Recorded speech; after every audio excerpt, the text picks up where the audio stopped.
Katze und Maus in Gesellschaft. Brüder Grimm, Dieterich, Göttingen, 1857. 2. Katze und Maus in Gesellschaft. Eine Katze hatte Bekanntschaft mit einer Maus gemacht und ihr so viel von der großen Liebe und Freundschaft vorgesagt, die sie zu ertrüge, dass die Maus endlich einwilligte, mit ihr zusammen in einem Hause zu wohnen und gemeinschaftliche Wirtschaft zu führen. Aber für den Winter müssen wir Vorsorge tragen, sonst leiden wir Hunger, sagte die Katze. Du, Mäuschen, kannst dich nicht überall hinwagen und gerätst mir am Ende in eine Falle.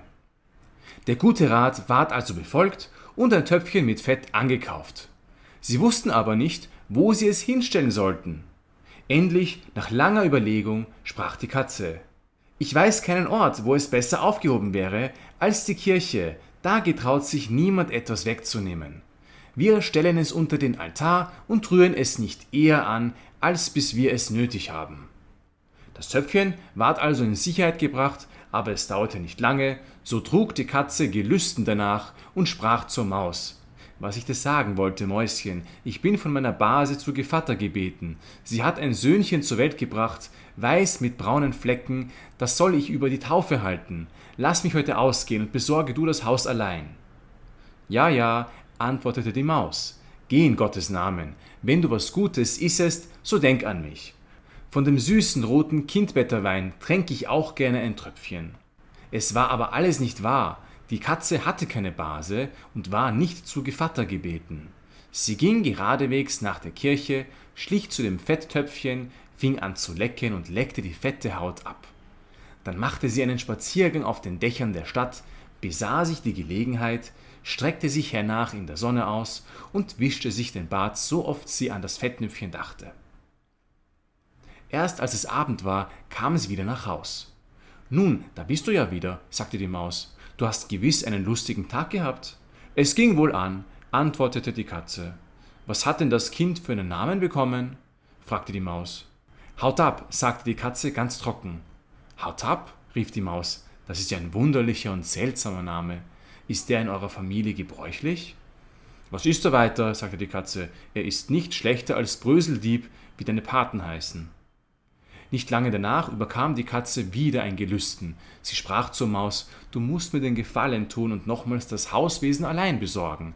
Ich bin zum 2. Mal zu Gevatter gebeten, und da das Kind einen weißen Ring um den Hals hat, so kann ich's nicht absagen.« Die gute Maus willigte ein, die Katze aber schlich hinter der Stadtmauer zu der Kirche und fraß den Fetttopf halb aus. »Es schmeckt nichts besser«, sagte sie, »als wenn man selber isst«, und war mit ihrem Tagewerk ganz zufrieden. Als sie heimkam, fragte die Maus: »Wie ist denn dieses Kind getauft worden?« »Halb aus«, antwortete die Katze. »Halb aus?